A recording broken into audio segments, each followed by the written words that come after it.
कपड़े धोने वाली बहू। शादी के पहले से ही विभा को कपड़े धोने का बड़ा शौक था, कभी नल के नीचे तो कभी तालाब के पास। अरे मेरी नीली वाली लुंगी नहीं दिख रही है। विभा की अम्मा कहाँ रखी है लुंगी? अरे वो तो विभा ने परसों ही धोकर रखी थी आपकी अलमारी में, देखो वहीं होगी। वो ना मैंने आज धो दी, मुझे लगा कि गंदी हो गई होगी। अरे कैसे गंदी हो गई थी? उसे तो मैंने पहना भी नहीं। हे भगवान, इस लड़की के कपड़े धोने की आदत से परेशान हो गया हूँ मैं। जितना तो घर में राशन नहीं आता, उससे कहीं ज्यादा डिटर्जेंट पाउडर का खर्चा है। इसकी शादी करवा दो, शादी जाए अपने घर में ही करे काम, फिर चाहे घर के कपड़े धोने हो या पूरे गाँव के। हाँ ठीक बोल रही हूँ, देखता हूँ मैं कोई लड़का। वो दिन भी आ जाता है जब विभा को देखने लड़के वाले आ जाते हैं। लड़की मुझे अच्छी लगी।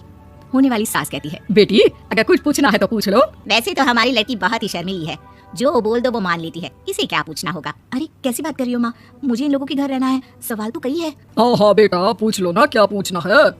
आप लोगों के घर कपड़े कौन धोता है? सास का मुंह बन जाता है। देखो अगर तुम ये कहना चाहती हो कि तुम्हें कपड़े धोने नहीं आते तो सुन लो, कपड़े मैं ही धोती हूँ, लेकिन तुम्हारे आ जाने के बाद मैं रुमाल तक नहीं धोऊंगी। अरे चुप रहना भगवान, बहू बेचारी घर आई नहीं, उसे डराना शुरू कर दिया। वो क्या है ना बिटिया, अभी तक तो ये कल्लू की माँ ही धोती थी, लेकिन अब तुम्हारे पापा तो दहेज में वॉशिंग मशीन देंगे ही। तभी विभा की माँ बोल पड़ती है, सवाल भी पूछा तो क्या। वैसे भाई साहब, मशीन की तो फिर भी कपड़े धोने की कैपेसिटी होती है, मतलब जो बिटिया दे रहे हैं ना विभा, इसे कपड़े धोने का बहुत शौक है। ये आप लोगों के क्या आस पड़ोस गांव मोहल्ले सबके कपड़े धो दे और उफ तक ना करे। बाहर देखा नहीं आपने कितने कपड़े सूख रहे हैं?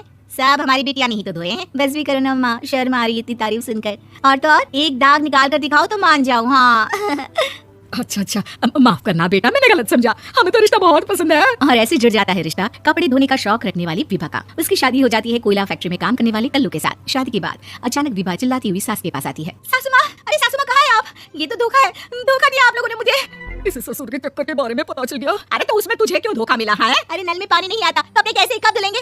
अच्छा तू पानी नहीं आ रहा उसकी बात कर रही है? तो आपने क्या सोचा? कुछ नहीं।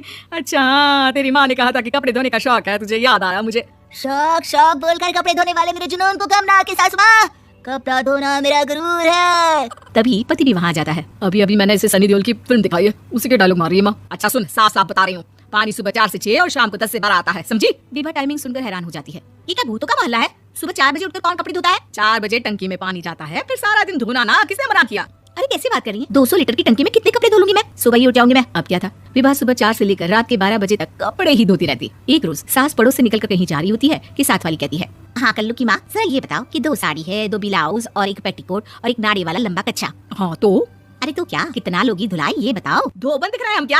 हमारे पति सरकारी नौकरी से अभी रिटायर हुए हैं और बेटा सुपरवाइजर है कोयला फैक्ट्री में। धोबन समझ रखा है हमें? हाय रे कल्लू की अम्मा, माफ कर दो, वो तो मोहल्ले में यही सब बता रहे थे कि तुमने बहू को कपड़ा धुलवाने के काम में लगा दिया है। सास को पड़ोसन की बात सुनकर गुस्सा आ जाता है। वो घर पहुंचती है जहाँ घर के बाहर ही इतने सारे कपड़े सूख रहे होते हैं जितने की किसी धोबन के घर पर। अरे ओ कल्लू की दुल्हन, बाहर निकल। माँ जी यही आ जाओ, बाथरूम में चादर धो रहे हैं हम। अरे अभी हम धोते हैं, तुमको बाहर निकलो। ये आस पड़ोस वाले बोल रहे हैं कि हम बहू से कपड़े धुलवा कर उसे कपड़ा धोने वाली बना दिए हैं। अरे छोड़ो ना माँ जी, किन लोगों की बातों में आती हो? आस पास के लोगों का तो काम ही होता है कि वो किसी तरह सास बहू को लड़ा दे। बहू सारे घर के कपड़े धोती है, ये क्या कम है? बोलिए। सास को भी लग जाता है कि वो बहू का ये संकीपन नहीं छुड़वा सकती, इससे अच्छा है कि खुद ही चुप हो जाए। एक रोज सास और बहू मंदिर जाते हैं, जहाँ सास की साड़ी वहाँ खड़ी भीख मांगने वाली से मिलती है। बाजी क्या बात है, आपकी साड़ी उस भिखारन से कितनी मिल रही है ना?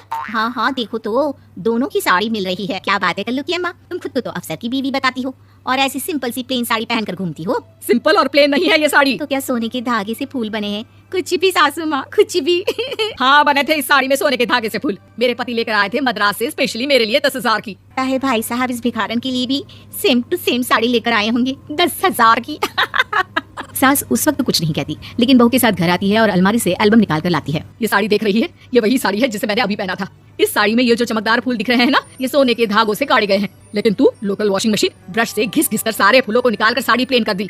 मुझे माफ कर दीजिए सासू माँ। और तो और, जब मैंने तुझे तेरी गलती के लिए कुछ नहीं कहा, लेकिन तूने तो सबके सामने मेरा मजाक ही बना दिया। क्यों? बहू को समझ में आ जाता है कि अब से उसका कपड़े धोना बंद।